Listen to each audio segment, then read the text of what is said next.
level. So we need, my brothers and sisters, those of you who follow wrestling and boxing and sports, you know, kickboxing and wrestling. I look at it sometimes to get some entertainment. Not that I like to see people get beaten, but I like to see the people who boast how they get beaten.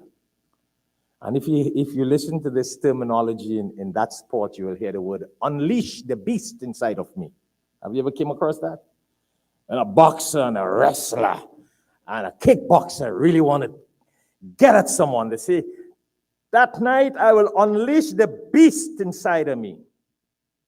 Now that's a physical beaten beast. But a lot of us got that same beast inside of us. And la'allakum tattaqoon, it is the taqwa that does not unleash that beast, because that beast is already unleashed all year.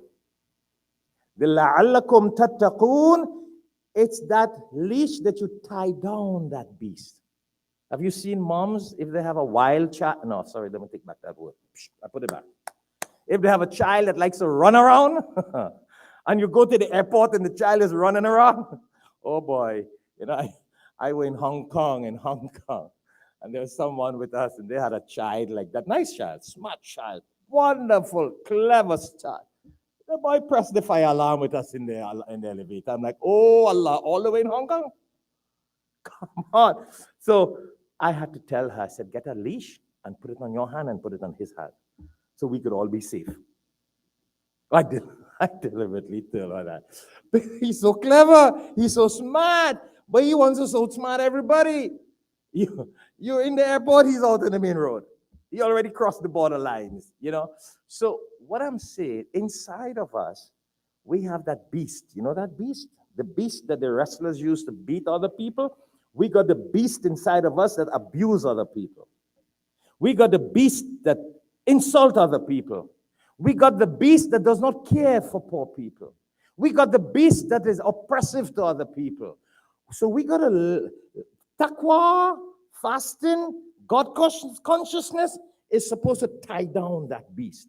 But you know what happens? Some of us, a rope is not sufficient to tie down our beast. And Brother Azad, we probably have to use steel, cable, because our beast is such, you pray in Salah, and as you finish prayer Salah, you quarrel with someone outside. That beast, not even Ramadan keeps that beast down. Not even fasting keeps that beast down inside of us. Some of us got that kind of beast. And I wanted to share that because, you know, it is strange. I see people fast, they pray, and after they have such a nasty attitude, such bad ways, such bad manners. I mean, they don't care, they don't no love. I'm like, so what is this Salah? What is this fasting? What is this Ramadan? What is this Quran? What is this taqwa? Where is it? You see, so we would have validated the fasting. No sin for missing fast.